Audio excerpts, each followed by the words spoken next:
संसद में राज्यसभा से आज वित्त विधेयक को मंजूरी मिलने के साथ ही एक तरह से वित्तीय कामकाज पूरा हो गया है, तो लोकसभा से भी मोटरयान संशोधन विधेयक को मंजूरी मिली है।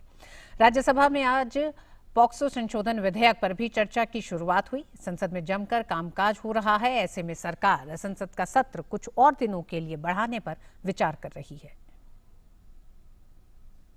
सड़क दुर्घटनाओं में होने वाली मौतों को रोकने और सड़क सुरक्षा को बढ़ावा देने के मकसद वाले एक अहम विधेयक मोटरयान संशोधन बिल को लोकसभा ने अपनी मंजूरी दे दी है।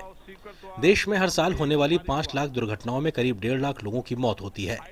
सरकार कानून में सुधार के जरिए न सिर्फ ऐसी मौतों को रोकना चाहती है, बल्कि इसके जरिए विशेष तौर पर ट्रांसपोर्ट सिस्टम में भ्रष्टाचार पर लगाम लग सकेगी। बिल पर हुई चर्चा का जवाब देते हुए केंद्रीय सड़क परिवहन और राजमार्ग मंत्री नितिन गडकरी ने कहा कि बिल के चलते राज्यों के अधिकारों में किसी तरह का हनन नहीं होगा। नई टेक्नोलॉजी, नया इनोवेशन जो आएगा, ये निश्चित रूप से हमारे ट्रांसपोर्ट सेक्टर में सुधार करेगा। हमारा कोई उद्देश्य स्टेट ट्रांसपोर्ट को इंटरफेयर करने का भी नहीं है और किसी प्रकार का उसमें गतिरोध पैदा करने का भी है। स्टेट ट्रांसपोर्ट जो अच्छा चलाते हैं वो चलाए। मोटरयान संशोधन विधेयक के मुताबिक ट्रैफिक नियमों के उल्लंघन के लिए जुर्माने को बढ़ाने के साथ सजा का भी प्रस्ताव है। नाबालिग की गाड़ी चलाने पर अभिभावक माने जाएंगे दोषी। सड़क हादसे में मारे गए लोगों को मिलने वाले मुआवजे में भी बढ़ोतरी। लाइसेंस बनाने की प्रक्रिया मजबूत बनाई जाएगी।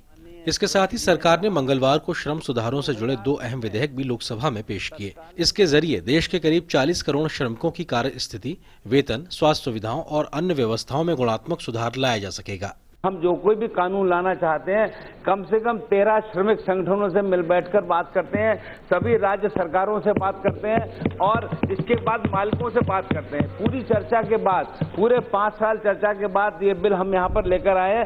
संसद के दोनों सदनों में जमकर काम हो रहा है। ऐसे में सरकार सत्र को कुछ और दिनों के लिए आगे बढ़ाने पर विचार कर रही है। Sir, is government planning to extend the session, ongoing session? There is all possibility and officially it will be communicated to you. Rajya Sabha में मंगलवार को वित्त विधेयक पर चर्चा हुई। We are working towards simplifying the burden on compliance which every assessee undergoes. We want to reduce the burden, not just of the tax on him, but also on compliance matters. So the direct taxation code, which is being submitted through the task force, is something on which immediately attention will be given. बीते करीब 1 महीने से चल रहे संसद के सत्र में खूब कामकाज हो रहा है।